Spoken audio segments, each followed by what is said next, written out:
There is a plant that can die completely. Every cell, every filament of green, every sign that it ever lived at all, gone. It shrivels into a tight brown fist, hard as cork, light as paper. You could hold it in your palm and feel nothing. You could leave it in a drawer for 100 years. You could carry it across a desert and never water it once. You could forget it entirely. And then you could place it in a shallow dish of water, and it would come back. Not metaphorically, not approximately, fully. The tight fist uncurls in hours. The brown bleaches back to deep arterial green. The fronds extend, one by one, like fingers waking after a long sleep. Within a day, a plant that was, by any clinical definition, dead, is alive again. Science has a name for this: desiccation tolerance, poikilohydry, resurrection biology. The Aztec healers of the Chihuahuan Plateau had a different name. They called it the plant of the gods, and they meant that without poetry. This is Ancient Food Files, a place where buried knowledge is kept and recovered, not curated, not marketed, kept. If what you find here matters to you, consider subscribing. This archive exists because some things deserve to survive the systems that forgot them. Now, the record opens. The Chihuahuan Desert, the high rocky plateaus of central Mexico, the borderlands of what is now Texas and New Mexico. This is where Selaginella lepidophylla has made its home for longer than any human civilization on this continent has existed. It grows in the rock itself, not soil, rock. The thin, crumbling substrate at the edge of boulders, the gravel slopes that drain in minutes after rain, the limestone shelves where afternoon heat reaches temperatures that would blister skin. It does not grow in spite of this. It grows because of this.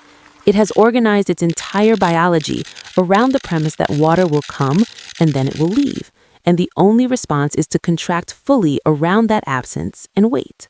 The Aztecs, the Mexica, who built Tenochtitlan from a lake island and called their capital the navel of the world, knew this plant by the name doradilla. They knew it as a plant of transformation and continuity.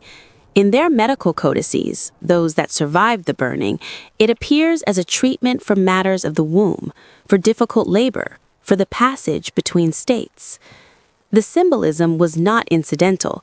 They had observed something real, a thing that passes through death and is not changed by it. The Tarahumara, the Raramuri, who have lived in the canyon systems of the Sierra Madre Occidental for centuries, used it in ceremony and in healing with a specificity that does not come from superstition. It comes from close attention over long time. Their word for the plant carries within it the concept of returning, not surviving, returning. The distinction is important. These were not stories told to comfort children. They were observation systems encoded in language. The mechanics of what Selaginella lepidophylla does are, even to the researchers who have spent careers studying them, quietly astonishing. When water departs, the plant does not fight the loss. It does not attempt to hold moisture in the way most plants do, deploying waxy coatings and closing stomata in a desperate bid for preservation. It does the opposite. It allows the water to leave. Every cell accepts desiccation deliberately. The outer fronds curl inward first, then the inner fronds follow, each layer wrapping around the center in a precise sequence that minimizes cellular damage. The entire rosette tightens into the brown sphere, the metabolic processes slow to near zero. This is not hibernation in the way animals hibernate. Hibernating animals maintain minimal metabolic function throughout their dormancy. Selaginella lepidophylla approaches zero.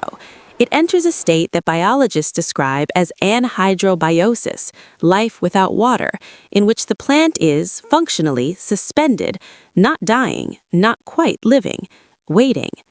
The cellular machinery that makes this possible relies on a sugar called trellose. As water leaves the cells, trellose replaces it, not filling the space in volume, but protecting the proteins and membranes from the collapse and oxidative damage that desiccation normally causes. The cell walls are held in a kind of suspended geometry, dry but intact, ready to resume their function the moment water returns. Specimens have been documented surviving in a desiccated state for over 50 years and reviving fully upon rehydration. Some researchers believe the functional limit may not yet have been established. The plant has been doing this, uninterrupted, for an estimated 300 million years, long before flowers existed, long before dinosaurs, long before the continent it lives on had its current shape. It is not adapted for extremity, it is the original design. In 1519, when Hernán Cortés and his forces entered the Valley of Mexico, among the things they encountered in the great market of Tlatelolco, a market contemporaries described as larger than any in Spain, were medicinal plants arranged by healer merchants who had spent lifetimes understanding their properties.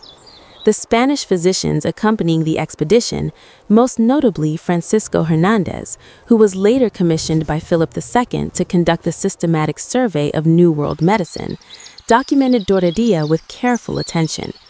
Hernández noted its use in treating obstructions of the bladder and kidney, its application in labor, and its preparation in decoctions by Aztec physicians he describes as knowledgeable beyond what he had expected.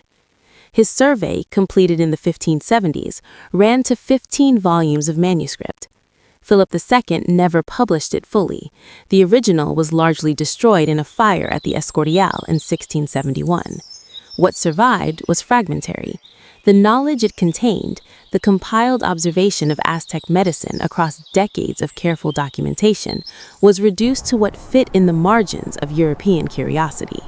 By the 17th century, the plant was being sold dried in the markets of Mexico City under the name Flor de Piedra, stone flower, traded between curanderas and midwives and healers who kept its uses alive in practice because there was no longer a written tradition to hold them.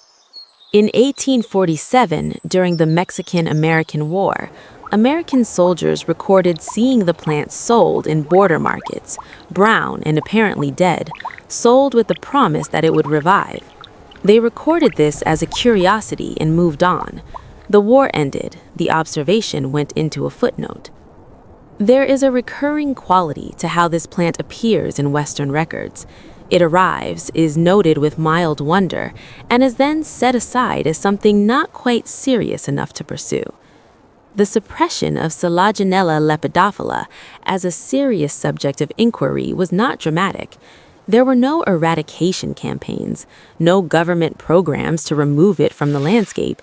It was not in the way of anything that needed to expand. It grew on rocks that no one wanted. The mechanism of its disappearance from collective knowledge was simpler, and in some ways more complete. It was dismissed before it was fully understood, and once dismissed, it became difficult to take seriously. The colonial categorization of indigenous medicine as folk belief rather than systematic knowledge meant that the plant's documented uses among the Aztec and Raramuri were filed under superstition rather than pharmacology. Plants associated with female reproductive health, with labor, with the ceremony surrounding birth and death, were particularly vulnerable to this dismissal. They occupied the intimate spaces of indigenous life that colonial medicine most aggressively sought to replace. In the emerging industrial pharmaceutical economy of the 19th and early 20th centuries, a plant that could not be synthesized, could not be standardized for industrial production, could not be extracted into a patentable compound, and grew only on remote desert rock, such a plant was, in the clearest sense, unownable. And what cannot be owned cannot be monetized, and what cannot be monetized is not, within that system, considered medicine. It was inconvenient in the most structural way possible, not dangerous enough to suppress, just irrelevant enough to ignore. The plant did not wait for the crisis to become relevant. It was always relevant. The crisis simply made ignoring it harder. Consider what it means that this plant has been alive continuously for 300 million years. It watched the supercontinent's Pangea complete its slow fracture. It was present when the first dinosaurs appeared in the Triassic, and it was present when the last ones fell. It witnessed 5 mass extinctions, events that erased between 70 and 96% of all species on Earth, and it was alive on the far side of each one, still curling into its brown fist when the water left, still uncurling when it returned. The knowledge embedded in its cellular architecture is not human knowledge. It is older than that category. It is the accumulated solution of 300 million years of iteration, every individual that dried too fast and did not recover, every lineage that failed to reinforce its repair mechanisms, every generation that did not transmit its Trello's chemistry precisely enough, eliminated. What remains is what works, completely, without qualification. The Aztec healers who placed it in their codices were not projecting mythology onto biology. They were doing what careful observers do.